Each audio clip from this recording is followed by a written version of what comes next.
Hey guys WhatsApp. আজকে আমরা কথা বলবো সালারের রিলিজ ট্রেলার বলে যে ভিডিওটা হোমবালা ফিল্মস থেকে ড্রপ করা হয়েছে সেটার ব্যাপারে। তো প্রথমেই আমি ক্ষমা চেয়ে নিচ্ছি, কারণ ভিডিওটা ওরা কালকে ড্রপ করেছে, ট্রেলারটা কালকে ড্রপ করেছে। আমার কথা বলতে লেট হচ্ছে, তার কারণ হচ্ছে বেসিক্যালি আমি তো রিয়াকশান ভিডিও করে থাকি সাধারণত ট্রেলার এবং টিজার এলে, যেটাতে আমি আপনাদের সাথে দেখি, আমার লাইভ রিয়াকশানটা দিই এবং তারপর সেটাকে নিয়ে কিছু কথা বলি, যেটা আমার ভিউজ, সেটাকে নিয়ে আমরা কথা বলি। এক্ষেত্রে কী হয়েছে, কালকে আমি যখন ভিডিওটা আপলোড করতে যাই, যখন আমি ভিডিওটা শ্যুট করি তখন সব কিছু ঠিক ছিল, এডিট করার সময় সব ঠিক ছিল। যখন আপলোড করতে যাই, যখন চেকিংয়ের সময় ইউটিউব স্টুডিওতে আমার ভিডিওটাকে ব্লক করে দেওয়া হয়। তো সেই জন্য আমি দুবার চেষ্টা করলাম, দুবার হয়নি। তো কালকে একটুখানি মুডটা ঠিক ছিল না, তো আমি ভাবলাম যে আজকেই নয় করা হবে। তো আমার এই যে নতুন ট্রেলারটা বেরিয়েছে, এটা যেরকম আমি এক্সপেকটেশান নিয়ে ভেবেছিলাম, দেখতে বসেছিলাম, সেরকম কিন্তু হয়নি।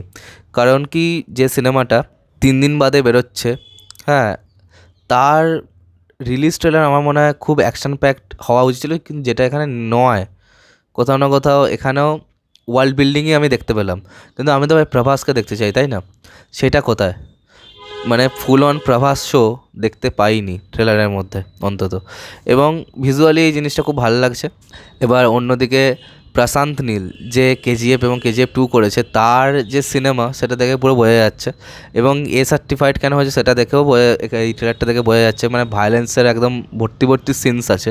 এবার দেখা যাক এই যে ট্রেলারটা কীরকমভাবে সিনেমাটাকে এফেক্ট করে। অলরেডি অ্যাডভান্স বুকিং চালু হয়ে গেছে, এবং অ্যাডভান্স বুকিং সাউথের দিকে খুবই ভালো হচ্ছে, কারণ প্রভাস ওখানকারই স্টার, তো চলছে খুবই ভালো।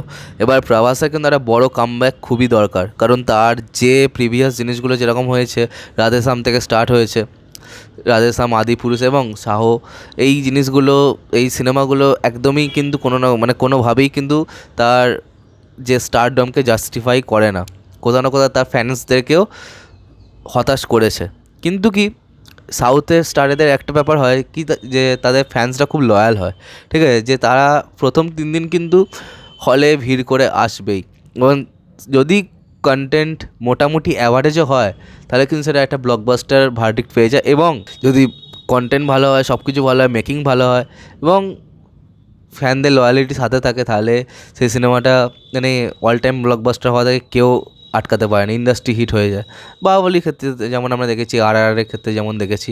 তো এইসব জিনিসগুলো সাউথে কিন্তু বিশালভাবে দেখা যায়, ঠিক আছে। তো এবার দেখা যাক এই রিলিজ ট্রেলারটার পরে অ্যাডভান্স বুকিং কেমন হয়, এবং নর্থের মার্কেটে ওরা কতখানি কি সুবিধা করতে পারবে সেই নিয়ে এখনও সন্দেহ আছে। কারণ কি, ডাঙ্কি আসছে একদিন আগে, তো যেটা একটা বেনিফিট ডাঙ্কির জন্য। তো সেদিন পুরো সিঙ্গেল রেস হবে ডাঙ্কির, এবং ক্ল্যাশ করছে এটা, এবং এবার দেখা যাক ক্ল্যাশটা বোথ সাইড থেকেই আসে না ওয়ান সাইডের ক্ল্যাশ হয়। তো আজকের মতো ভিডিওটা এখানেই শেষ করছি। কমেন্ট করে জানালে তোমাদের কি ভিউজ এই ট্রেলারটাকে নিয়ে, আর সাবস্ক্রাইবটা প্লিজ করে দাও, যাতে আমার সাথে তোমাদের আবার দেখা হয়। বাই।